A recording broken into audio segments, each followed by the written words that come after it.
बाबू शोभाराम राजकीय कला महाविद्यालय अलवर के अर्थशास्त्र विभाग में आपका स्वागत है। Good morning friends. अभी तक हमने पिछले व्याख्यानों में अवकलन के नियम, अवकलन से संबंधित उन नियमों से संबंधित विभिन्न प्रकार के उदाहरण और उन उदाहरणों को हल करना, ये हमने सीखा है। आज इस व्याख्यान में, इस चर्चा में हम दो काम करने वाले हैं। पहला तो कुछ आपके घर के लिए, अभ्यास के लिए कुछ क्वेश्चंस मैं दे रहा हूँ, इनको आप घर पर हल करें, इनका अभ्यास करें और कोई समस्या हो तो मुझसे संपर्क करें।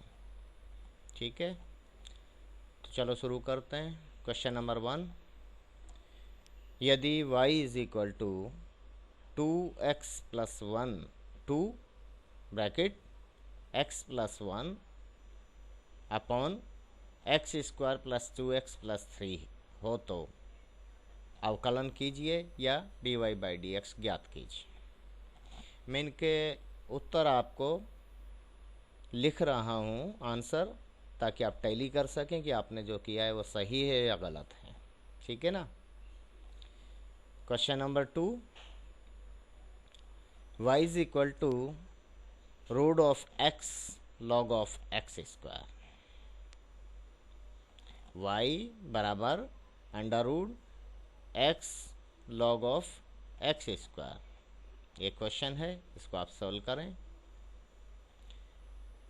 Question number 3, y is equal to 1 by root of x plus 1। इसको सॉल्व करें। Next question, y is equal to root of 1 minus x square. ये फलन का फलन नियम से हो जाएगा, सीधे भी कर सकते हैं। Next question number 5, y is equal to log of root of x cube minus 1। y बराबर लॉग अंडर रूट एक्स की पावर 3 माइनस 1। इसको हल करें। Question number 6, y equal to log, आधार 7 है, ध्यान रखना, इसीलिए मैंने ये दिया है, लॉग 5 माइनस एक्स स्क्वायर का होल पावर 5 आधार 7 पर बेस 7। ठीक है ना। ये कॉमन लॉग की फॉर्म है, नेचुरल लॉग में बदल कर आप इसे हल करेंगे।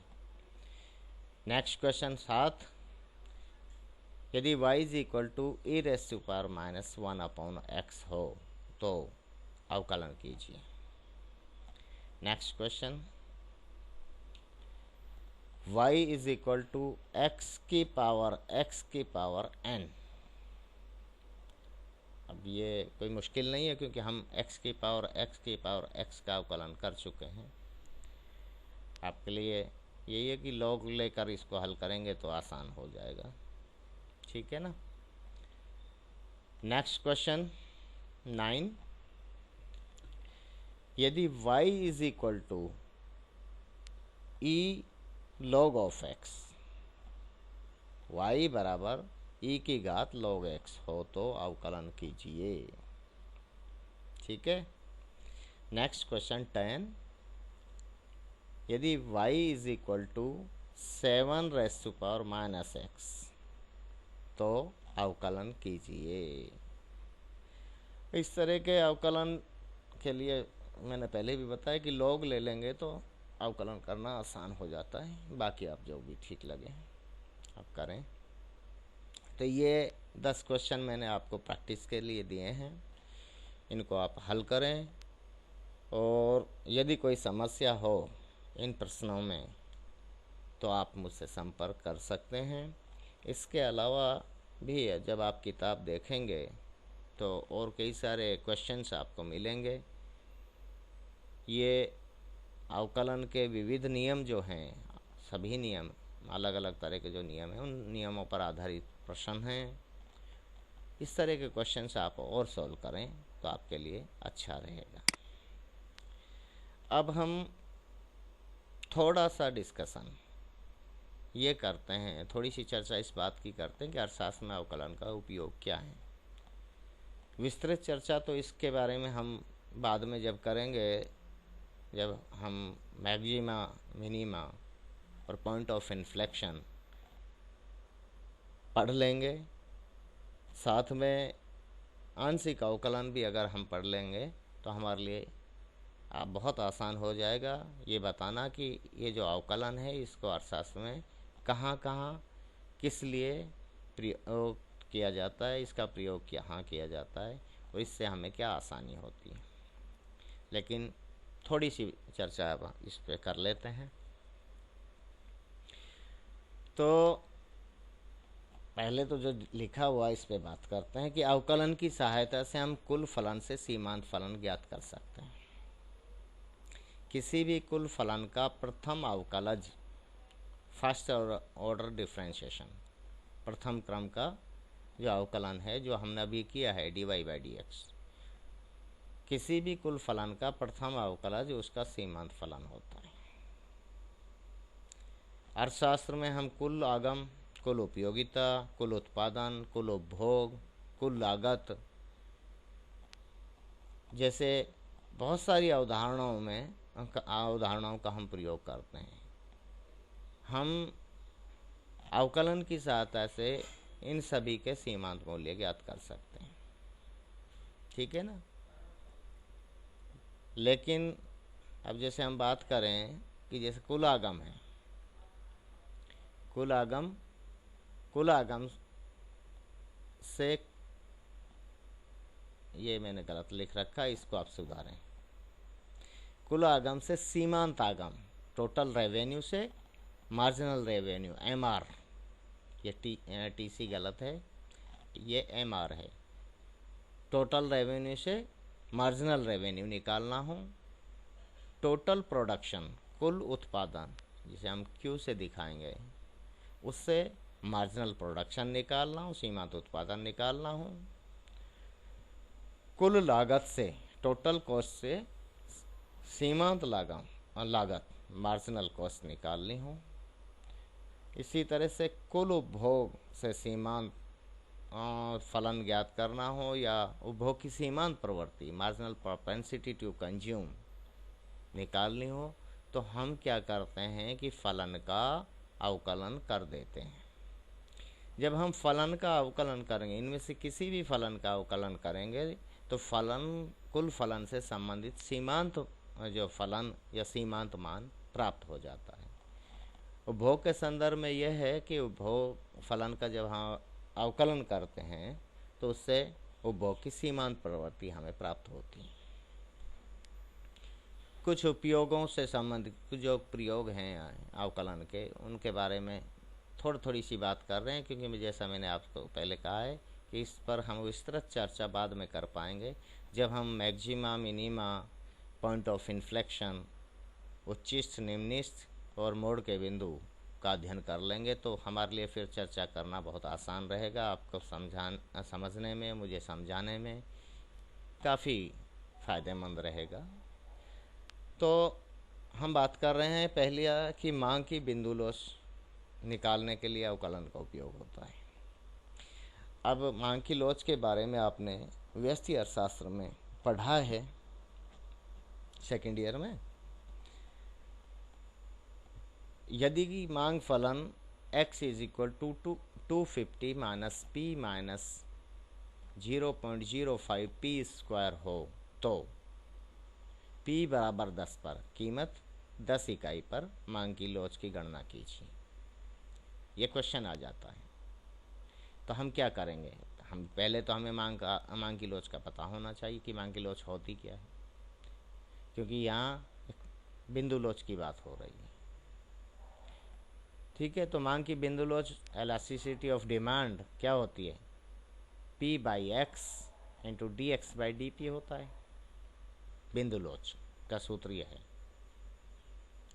अब सामान्य मांग की लोच का सामान्य सूत्र जो हमने पढ़ा है बगैर गणितीय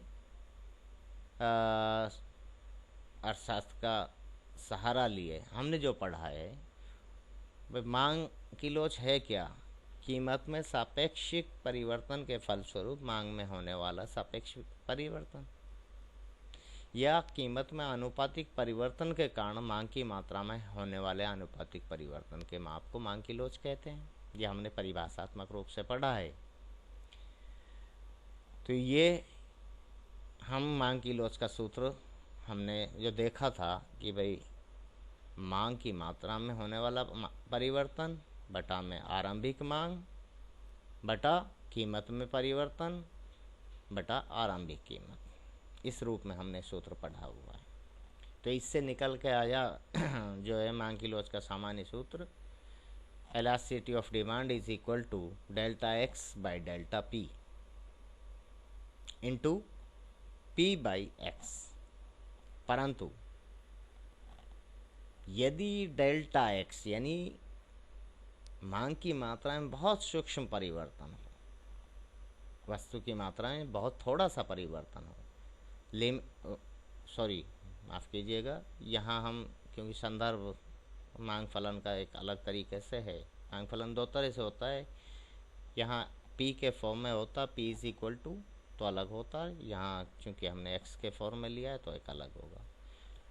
यदि कीमत में बहुत हल्का सा परिवर्तन, सूक्ष्म परिवर्तन, ये तो कीमत में एक इकाई परिवर्तन के कारण है ये वाला, लेकिन कीमत में बहुत सूक्ष्म परिवर्तन हो तो उस स्थिति में limit delta p tends to 0, शून्य की ओर अग्रसर है, तब delta x by delta p क्या हो जाएगा? D x by d p होगा। आपने अवकलन में पढ़ा है ना शुरू में, अवकलन की औसत दर और तात्कालिक दर। ठीक है साहब।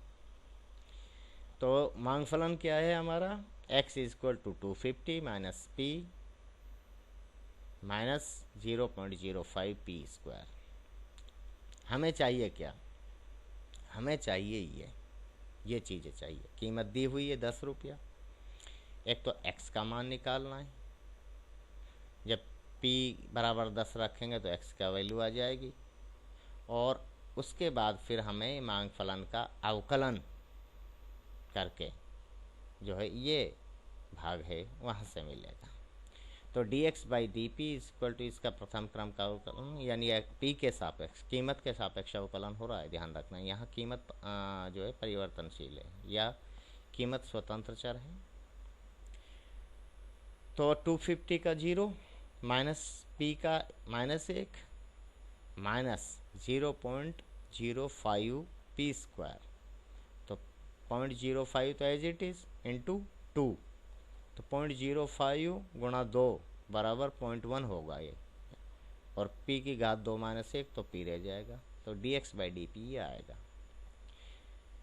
p बराबर 10 दिया हुआ है, कीमत 10 इकाई दी हुई है, तो इसलिए D x by d P, अब ये p बराबर इसमें 10 रख के देखते हैं, तो -1 माइनस 0.10 इंटू 10 तो बराबर -1 -1 तो -2 हो गया। D x by d P -2 आ गया। ठीक है, और p बराबर 10 पर x जो है इस फलन से निकाल लेंगे। p बराबर 10 रखेंगे तो x का मूल्य आ जाएगा, तो x का मूल्य 235 आया। ठीक है, सूत्र में मान रख दें इन सबको। तो elasticity of demand is equal to d x by d p into p by x. D x by d p आया हमारा -2 और p 10 और x आया 235, तो elasticity of demand is equal to -4/47 is equal to, चूँकि मांग की लोच ऋणात्मक होती है, ये चिन्ह सही था, ध्यान रखना, -0.85 आंसर होगा। ठीक है, तो ये अवकलन का एक हमने उपयोग किया है। दूसरा एक उदाहरण ले लेते हैं कि यदि कुल लागत फलन c is equal to 5000 plus 1000 q minus 500 q square plus 2/3 q की पावर 3 हो तो सीमांत लागत ज्ञात कीजिए। तो सीमांत लागत के लिए कुल लागत फलन का क्यू के सापेक्ष में अवकलन कर देंगे। करिए साहब, सी का जो फलन सी है इसका अवकलन क्यू के सापेक्ष, तो D C by D Q, इसे D C by D Q को हम मार्जिनल कॉस्ट कहते हैं। तो ये तो 0, यह 1000, क्यू का अवकलन 1 होता है तो इसलिए 1000 रहेगा, माइनस 500 गुणा 2, क्योंकि क्यू की घात 2 है, 500 गुणा 2 तो 1000 क्यू, 2/3 क्यू की घात 3 तो 3 क्यू स्क्वायर, तो 3 से 3 कैंसिल तो 2 क्यू स्क्वायर हो गया। ये आंसर आ गया। इसी तरह से कुल आगम से सीमांत आगम हम निकालते हैं, टोटल रेवेन्यू अगर हमारे पास है, जैसे ये दिया हुआ है T R is equal to 100x minus 2x² हो तो सीमांत आगम ज्ञात कीजिए। तो सीमांत आगम कुल आगम का x के सापेक्ष अवकलन करने पर प्राप्त हो जाएगा इस फलन में, ठीक है, D T R by D x. तो इसका 100, x का 100, x का अवकलन 1 होता है तो 100 गुणा 1 100, 2x² का अवकलन 4x, ये आंसर हो गया। इसी तरह से कुल उपभोग या उपभोग फलन से उपभोग की सीमांत प्रवृत्ति हम निकाल सकते हैं। अब जैसे उपभोग फलन दिया हुआ है हमारे पास, c is equal to 100 plus 0.8y। अब ये 100 क्यों है, ये तो हम जब उपभोग के नियम पढ़ेंगे तब आपको बताएंगे। ये एक उपभोग फलन है, तो भोग इसका अवकलन y के सापेक्ष करने पर dc बाई dy, इसका अवकलन कर रहे हैं हम। अब ध्यान रखना mc नहीं होगा, मार्जिनल कंजप्शन नहीं होगा, ये उपभोग की सीमांत प्रवृत्ति होगी, मार्जिनल प्रोपेंसिटी टू कंज्यूम कहलाएगी, इसे उपभोग की सीमांत प्रवृत्ति कहते हैं। तो ये 100 का 0 और 0.8y का 0.8 y के सापेक्ष, ठीक है। तो MPC यानी उपभोग की सीमांत प्रवृत्ति आई 0.8। इसी तरह से अवकलन की सहायता से मांग की लोच, औसत आगम तथा सीमांत आगम के बीच संबंध जो है ज्ञात किया जा सकता है, स्थापित किया जा सकता है या बताया जा सकता है। कुल आय, टोटल रेवेन्यू कि कुल आय होती क्या है भाई, जितनी वस्तुएं हमने बेची उनको उस वस्तु की कीमत से गुणा कर दें। अर्थव्यवस्था में कुल आगम कितना होगा कि जो उत्पादन हुआ है उसको उत्पाद की कीमतों से गुणा कर दें, तो P इंटू क्यू, इसलिए कुल आगम होगा TR is equal to P into q. इसका अवकलन कर दें क्यू के सापेक्ष में, उत्पादन के सापेक्ष जब अवकलन करेंगे तो इसका होगा DTR बाई DQ, ठीक है। फिर अब इसका करिए U इंटू वी की फॉर्म में, ये गुणा में है, तो सबसे पहले Q का करें तो P ऐसा ही लिख देंगे, P लिख दिया, Q का करेंगे तो 1 आएगा, तो P गुणा 1 तो P ही रहेगा, इसलिए मैंने 1 को लिखा नहीं है। अब Q का कर दिया, Q का करने के बाद P का करेंगे, Q को एज इट इज लिख दिया, P का करेंगे Q के सापेक्ष में तो dP बाई DQ होगा, ठीक है ना। ये क्या है DTR बाई DQ, ये सीमांत आगम है। P 1 plus Q by P, P को मैंने अब या तो दो तरीके हैं कि P को कॉमन ले लिया, बस यही तरीका समझो आपके लिए ये ठीक रहेगा। P को कॉमन लिया तो यहाँ 1 बचा, यहाँ P है ही नहीं तो इसलिए इसमें भाग लग गया, तो 1 plus Q by P into DP by DQ, ठीक है। ये मार्जिनल रेवेन्यू है, तो हमने मार्जिनल रेवेन्यू MR लिख दिया। P दरअसल होती क्या है, औसत आगम होता है AR, ठीक है ना।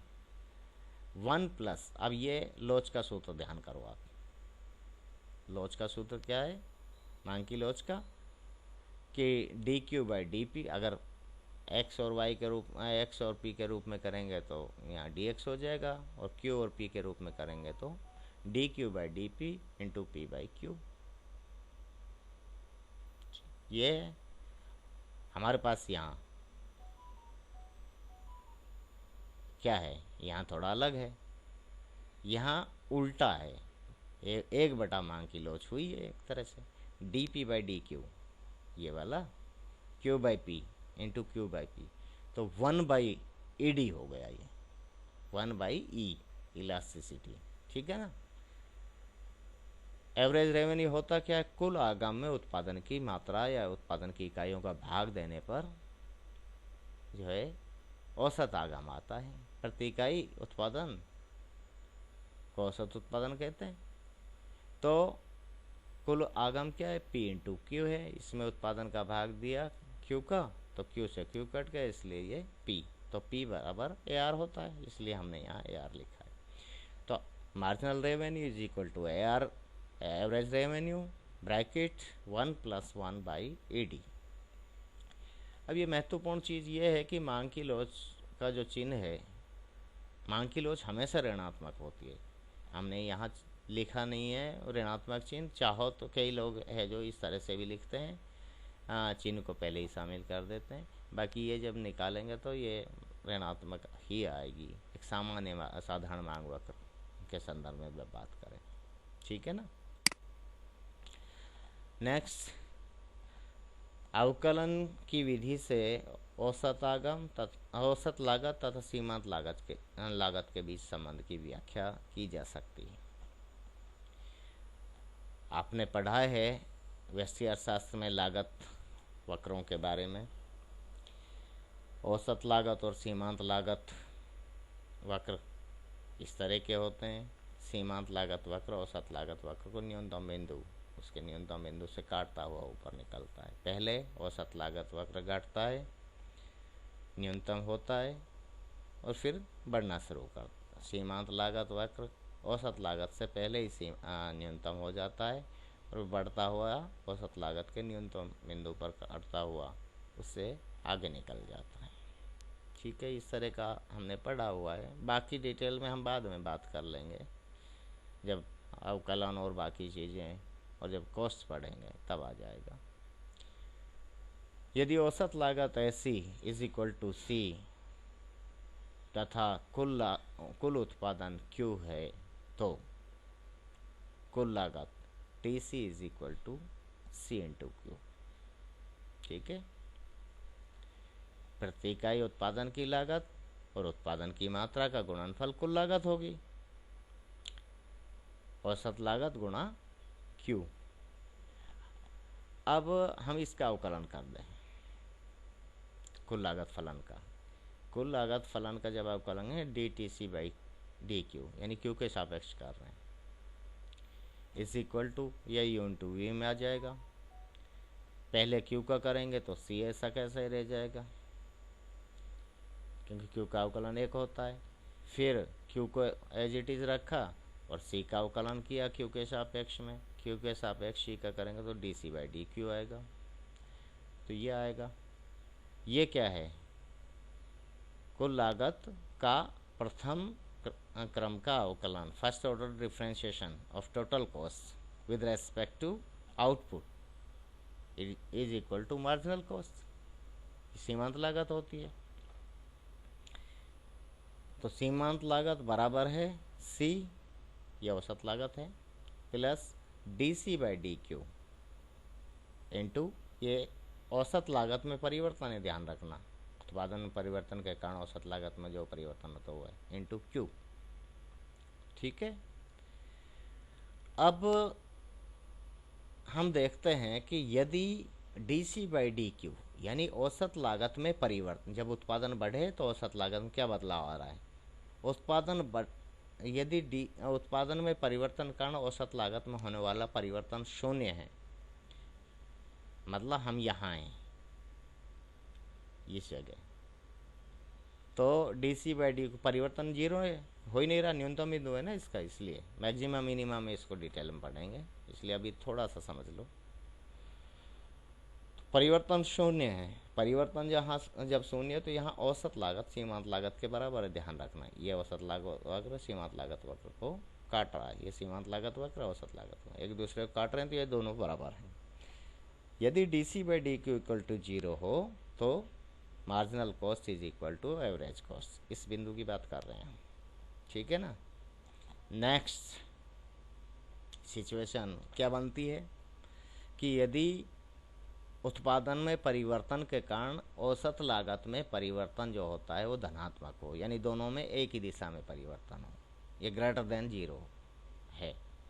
जब उत्पादन बढ़े तो उसके कारण औसत लागत भी बढ़े, ये है इसका मतलब। ये कब हो रहा है? यहाँ हो रहा है कि उत्पादन में वृद्धि होगी तो यहाँ ये औसत लागत भी बढ़ रही है। ये कटान बिंदु से आगे की बात कर रहे हैं हम। तो क्या है यहाँ पे? यहाँ आप देखो कि सीमांत लागत अधिक है और औसत लागत कम है। दिख रहा है ना साफ साफ, ठीक है ना। यदि D C by D Q is greater than zero, यानी धनात्मक हो, दोनों में एक ही दिशा में परिवर्तन हो, तो उत्पादन, इसका मतलब हुआ कि उत्पादन बढ़ने पर औसत लागत में वृद्धि हो। तो उसी स्थिति में सीमांत लागत औसत लागत से अधिक है, बिल्कुल अधिक है, ये देख लो, अधिक है,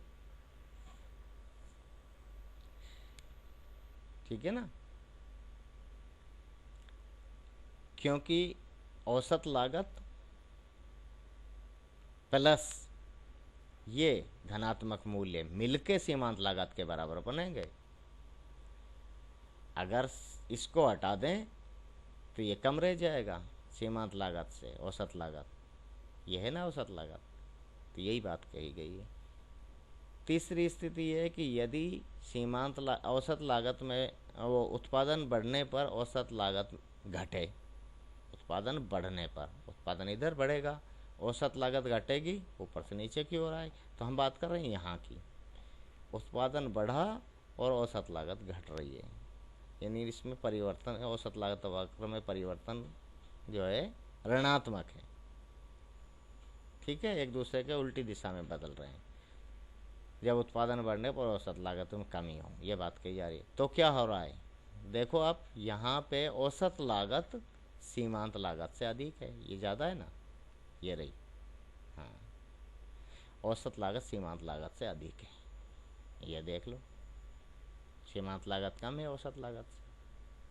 या फिर ऐसे कह सकते हैं, और थोड़ा और अगर कोई मुश्किल समझ सकता है तो उसके लिए, कि जब D C by D Q ऋणात्मक है तो औसत लागत में से ऋणात्मक मूल्य घटाने के बाद सीमांत लागत के बराबर होगा, वरना तो औसत लागत को ही ले रहे हैं, इसको हटा दें तो ये ज़्यादा हो जाएगी इससे। यही बात यहाँ कही जा रही है, ये गणित में कही, भाषा रूप में कही, डायग्राम भी इसी बात को दिखा रहा है। तो ये एक संबंध इस तरह का बनता है इनके बीच में। एक और उदाहरण हम ले लेते हैं